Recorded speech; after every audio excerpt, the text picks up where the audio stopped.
The reason why I'm like digging in so deep here is that when you're talking about you and your team or the channel, it's really you're overseeing the system that you're building here from which data you're collecting, how you're aggregating it, how you're scoring it, and then how you're putting it into these automations and reaching out into the market, into that smaller market, right? That ICP that is really well defined. I love that. I think we could do a whole podcast just on that and what you're doing here. But I'd also like to talk about this can be something that you're doing internally is in the marketing department, but you've got to have alignment across the organization, not only with sales, right? The rest of the C-suite, the board and what you're doing. And you talked about literally like needing to rebuild trust and KPIs and behaviors. And you actually changed a lot of your team over. You did a big job in organizationally inside the company, getting ready to implement this system. And so I'd love to hear your thoughts on what you did there. Sure. Yeah. So when I joined, I was actually the first ever CMO to be within the organization. They never had a senior person within the marketing department at that exec level. So that was big boots to fill, I think, as a number one. And I came in and I kind of had to right size things. So we were very heavy on product marketing, which even though I come from product marketing, I could notice right away that we were quite heavy on that side. And we weren't as heavy, let's say, on demand gen.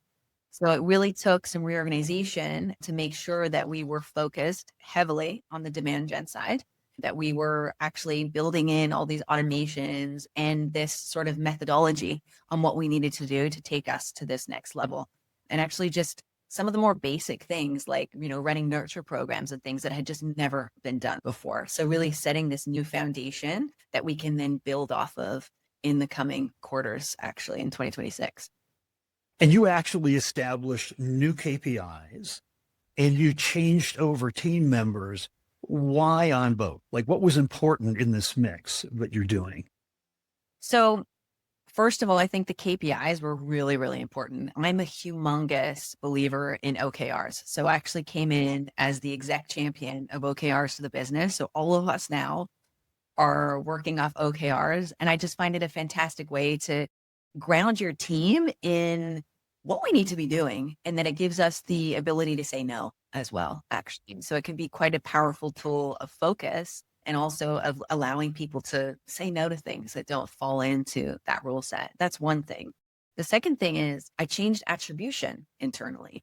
So no longer can we look at like 30 or 60-day cycles, knowing that a sales cycle is much longer.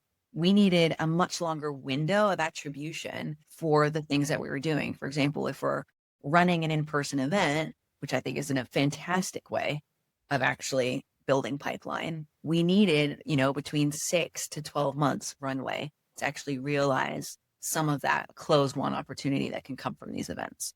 And the other part was alignment within the organization. So actually aligning that GTM team on all of the things we're doing, which I do believe OKRs help with that because you're having a shared goal actually amongst us on, we want to hit this pipeline.